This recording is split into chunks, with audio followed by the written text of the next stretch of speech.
আপনি মানুষকে মারতে পারবেন, আপনি জীবন দিতে পারবেন না।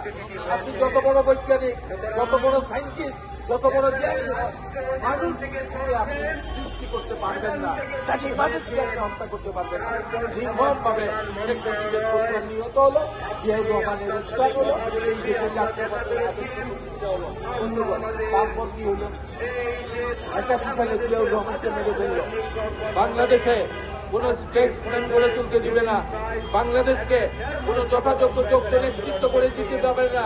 শেখ মুজিব মূল্য 75-এ জিয়াউর রহমান মারা গেলেন, শহীদ হলেন 81 সালে, নেতৃত্ব শূন্য হয়ে গেল।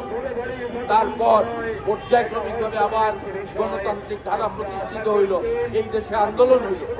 তারপর দেশনেত্রী বেগম খালেদা জিয়া রাষ্ট্র ক্ষমতায় গেলেন, 3 বারের প্রধানমন্ত্রী।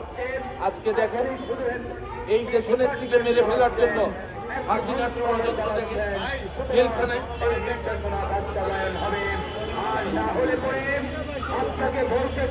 হাসিনার ষড়যন্ত্র দেখেন, দেশনেত্রীকে মিথ্যা মামলায় কারাগারে নিক্ষেপ করলো ভারতের চক্রান্তে। তাকে জেলখানায় মেরে ফেলবে, তাকে নাজিমুদ্দিন রোডের পুরনো কারাগারে বিড়ালের সাথে, ইঁদুরের সাথে, ছাড় পোকার সাথে বসবাস করতে বাধ্য করল। ওই অসুস্থতার রেট এখন দেশনেত্রীর এই শারীরিক অবস্থা। দেশনেত্রীর মৃত্যুর সত্যি করে বিদেশে নেওয়ার মতো তার শারীরিক সক্ষমতা নাই।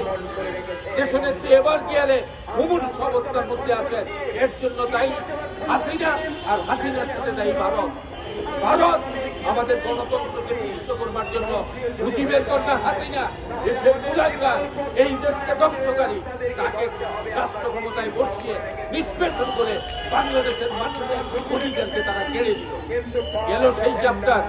বিএনপি 17 বছরের লড়াই করলো, সংগ্রাম করলো, পারছে না। এই সরকারকে অপসারণ করতে পারছে না।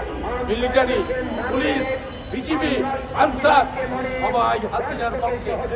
হাসিনার বিরুদ্ধে কিছু বলা যায় না, এইখানে মিটিং করা যায় না, রাজপথে মিছিল করা যায় না। বিএনপি তার 60 লক্ষ নেতা কর্মীর উপর মিথ্যা মামলা। বিএনপি প্রায় 5,000-এর মতো মানুষ শহীদ হয়েছে, 5,000-এর মতো মানুষ খুন হয়েছে। বিএনপি প্রায় 1 কোটি মানুষের ঘর বাড়ি সমস্ত কিছু ধ্বংস হয়েছে। 1 কোটি 60 লক্ষ মানুষের বিরুদ্ধে মামলা, 60 লক্ষ গায়েবী মামলা। এটা শুনতে, এটা কি কোনো দেশ? এখানে কোনো সভ্যতা বিরাজ করে? এখানে কোনো মানুষ রাজত্ব করে? রক্ত পিপাসু এজিদের বংশধররা বাংলাদেশকে প্রতিষ্ঠিত করে আসলো। আমাদের ছাত্রদের গণজোয়ার, 52-তে ছাত্রদের ইতিহাস দেখেছি, 47-এ ছাত্রদের ভূমিকা দেখেছি।